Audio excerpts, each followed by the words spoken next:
ഇന്ന് നമുക്ക് റവ പുഡിംഗ് തയ്യാറാക്കുന്നത് എങ്ങനെയാണെന്ന് നോക്കാം. വളരെ വ്യത്യസ്തമായിട്ടുള്ളൊരു പുഡിങ്ങാണിത്. ഇതൊരു ലെബനീസ് ഡെസേർട്ടാണ്. അപ്പോൾ ഈ ഒരു വ്യത്യസ്തമായിട്ടുള്ള പുഡിംഗ് നമുക്ക് എങ്ങനെയാണ് തയ്യാറാക്കുന്നത് നോക്കാം. വളരെ എളുപ്പത്തിൽ തന്നെ നമുക്കിത് തയ്യാറാക്കാൻ പറ്റും. നമുക്കാദ്യം ഒരു പാത്രം വെച്ച് ഇതിലേക്ക് 2 കപ്പ് പാൽ ഒഴിച്ചു കൊടുക്കാം. ഫുൾ ക്രീം മിൽക്ക് തന്നെ എടുക്കാം. ഇനി ഈ ഒരു പാലൊന്ന് തിളച്ച് വരുമ്പോൾ നമുക്കിതിലേക്ക് പഞ്ചസാര ചേർക്കാം.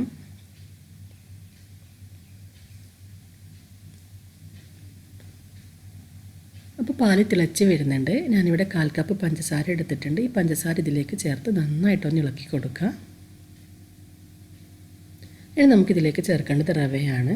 ഒരു 1/4 കപ്പ് റവയാണ് എടുത്തിട്ടുള്ളത്. ഈ റവ ചേർത്ത് നമ്മൾ ഒട്ടും തന്നെ കട്ടയില്ലാതെ ഇളക്കിക്കൊണ്ടേയിരിക്കണം. കാരണം റവ ചേർത്തിട്ട് ഇളക്കിയിട്ടില്ലെങ്കിൽ ഇത് പെട്ടെന്ന് കട്ട കെട്ടും. അപ്പോൾ അതുകൊണ്ട് ഈ ഒരു പാല് വറ്റി വരുന്നത് വരെ നമ്മളിങ്ങനെ ഇളക്കിക്കൊണ്ടേയിരിക്കണം. ഞാനിവിടെ വറുക്കാത്ത റവയാണ് എടുത്തിട്ടുള്ളത്.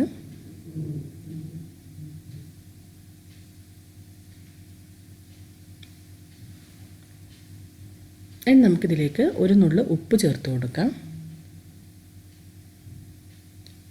ഈ ഉപ്പ് ചേർത്തതിന് ശേഷം പാല് നന്നായിട്ട് വറ്റിച്ചെടുക്കണം. പെട്ടെന്ന് തന്നെ വറ്റി വരും.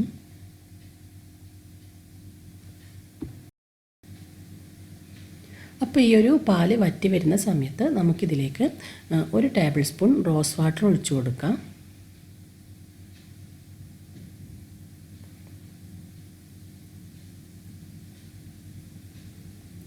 ഇപ്പോൾ നമ്മുടെ പാല് നന്നായിട്ട് വറ്റി കുറുകി വന്നിട്ടുണ്ട്. ഇനി നമുക്ക് ഫ്ലെയിം ഓഫ് ചെയ്യാം.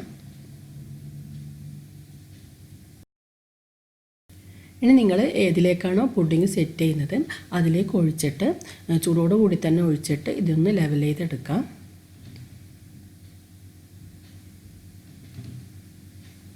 ഇനി ഇതിൻ്റെ ചൂടൊന്ന് കുറച്ച് കുറഞ്ഞതിന് ശേഷം നമുക്ക് ഇതിൽ ഫ്രിഡ്ജിൽ വെച്ചിട്ട് ഒരു 1/2 മണിക്കൂർ തണുപ്പിച്ചെടുക്കണം. പെട്ടെന്ന് തന്നെ ഇത് സെറ്റായി കിട്ടും. അപ്പോൾ ഇനി നമുക്കിതിനെ ഫ്രിഡ്ജിൽ വെക്കാം. അപ്പോൾ ഇതൊന്ന് തണുത്ത് വരുമ്പോഴത്തേക്കും നമുക്ക് ക്രീം തയ്യാറാക്കാം. ഞാനിവിടെ 150 ഗ്രാം ഫ്രഷ് ക്രീം എടുത്തിട്ടുണ്ട്. ഈ ഫ്രഷ് ക്രീമിന് പകരം വിപ്പിംഗ് ക്രീം വേണമെങ്കിൽ വിപ്പിംഗ് ക്രീം എടുക്കാം. ഈ ഒരു ക്രീമിലേക്ക് ഞാൻ 2 ടേബിൾ സ്പൂൺ പഞ്ചസാര, പൊടിച്ച പഞ്ചസാര ചേർത്തിട്ടുണ്ട്. ഇനി നമുക്കിതിലേക്ക് ഒരു 1/4 ടീസ്പൂൺ വാനില എസൻസ് കൂടി ചേർത്തിട്ട് ഇതിനെ നന്നായിട്ടൊന്ന് ബീറ്റ് ചെയ്തെടുക്കാം. അപ്പോൾ നമ്മുടെ റവ നന്നായിട്ട് സെറ്റായി വന്നിട്ടുണ്ട്. ഇനി നമുക്ക് ബീറ്റ് ചെയ്ത് വെച്ച ക്രീം ഇതിൻ്റെ മുകളിലേക്ക് ഒഴിച്ചു കൊടുക്കാം.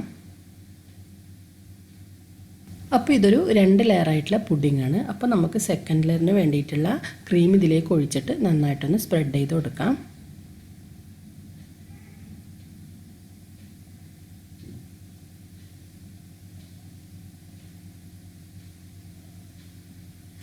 ഇനി ഇതിൻ്റെ മുകളിലേക്ക് കുറച്ച് പിസ്ത ക്രഷ് ചെയ്തിട്ട് കൊടുക്കാം. അപ്പോൾ നിങ്ങൾക്ക് ഇഷ്ടമുള്ള രീതിയിൽ ഇതിട്ട് കൊടുക്കാം.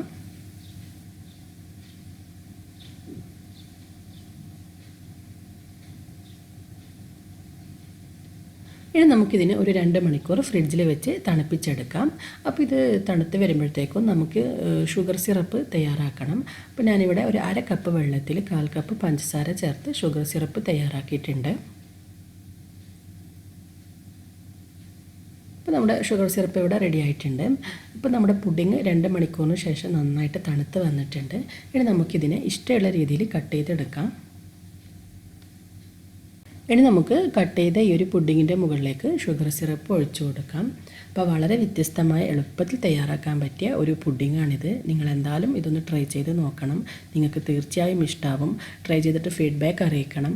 അതുപോലെ നിങ്ങൾ ഇതുവരെ എൻ്റെ ചാനൽ സബ്സ്ക്രൈബ് ചെയ്തിട്ടില്ലെങ്കിൽ സബ്സ്ക്രൈബ് ചെയ്യാൻ മറക്കരുത്. ഈ ഒരു വീഡിയോ നിങ്ങൾക്ക് ഇഷ്ടമായെങ്കിൽ ലൈക്ക് ചെയ്യാനും ഷെയർ ചെയ്യാനും മറക്കരുത്.